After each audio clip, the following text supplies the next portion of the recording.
Hey guys, so today we are going to be talking a little bit about flat lays.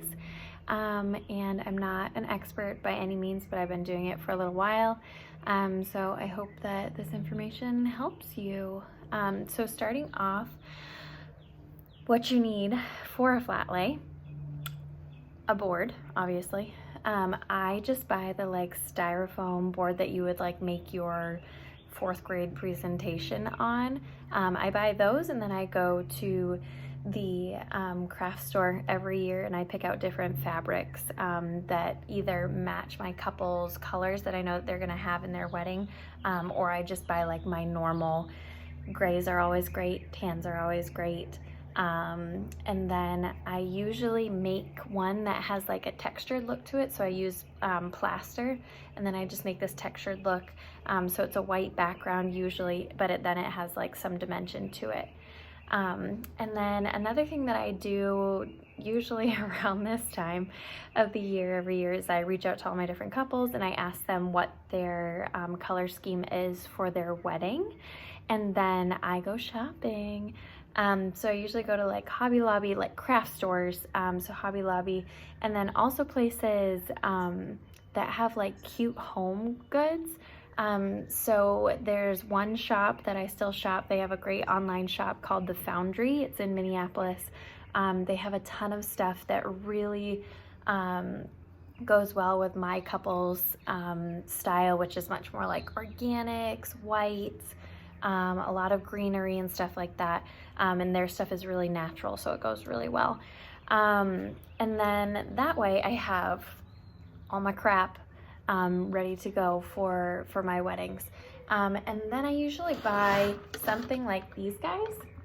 So they're just little acrylic containers. I think I got these at Home Goods. And they just have different little containers or, parts in the container. So I can fill up a lot of my props with these. And then I usually bring a backpack to the wedding itself. So I have all of my stuff there. And then as far as props go, bowls and where'd you guys go?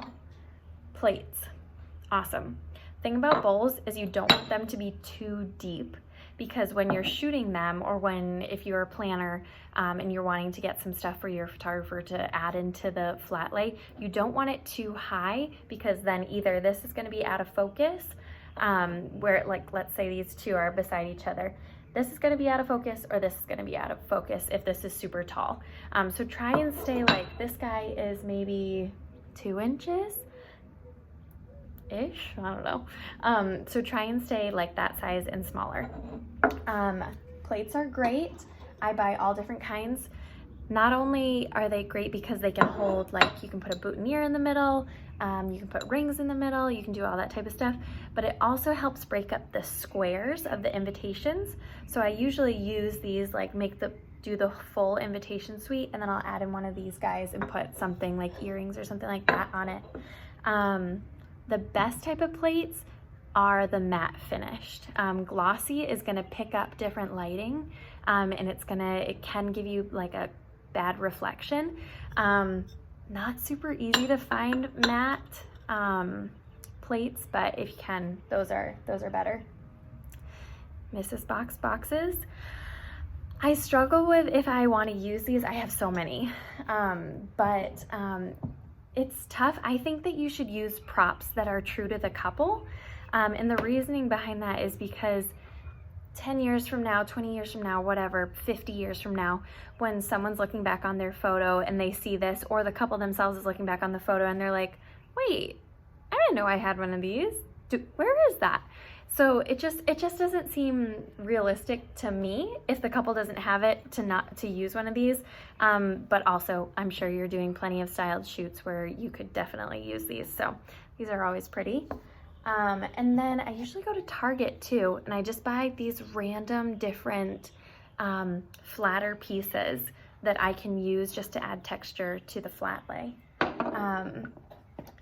Little bud bases are always great. This guy is, yeah, he's just about the same size as the bowl is. So he's perfect. You pop in a little flower and it adds like a little bit of dimension to the picture.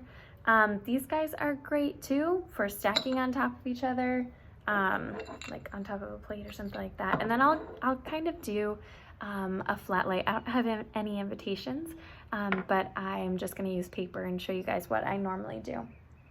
And then a huge thing, styling blocks. They're just these acrylic blocks. And the reason why you use these is to add dimension to your photo. So with paper, it's all just, you know, flat, thin paper. So you want to add height and depth so that you can get like that shadowing and the picture doesn't look so flat. So these are killer. Also sticky tack. I cannot find my sticky tack. But sticky tack is huge because a lot of times when you're photographing an envelope or something like that, the top part of it will pop up. So sticky tack just helps it stay down. And then if the couple like wants to keep that envelope, like that's theirs that they have like as a memento, it doesn't do anything to the invitation. It'll just peel right off. So those are great. I've only used these a couple of times, but they're awesome. You can get them on Amazon. They're just like, it's 100 postcards with a bunch of different Pantone colors on them. So whatever your couple's color scheme is, it's definitely in here. So those are all great. Ribbon is awesome. This is ribbon that I made myself. You can just go on Etsy, I believe, and buy ribbon, and then you can dye it to the color that you love, or there's plenty of people out there that sell ribbon. Yeah, so that's another thing that's really great, or different types of string is always great to have on hand. And then scissors.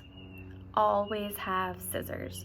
Whether you want cute ones to style with, which I'll be talking about that in a minute, or if you just need them. You need them to cut string, you need them to cut flowers, all that type of stuff. So it's gonna save you a lot of time than having to go find someone that has scissors, ask the florist if she can cut you, you know, things, or he.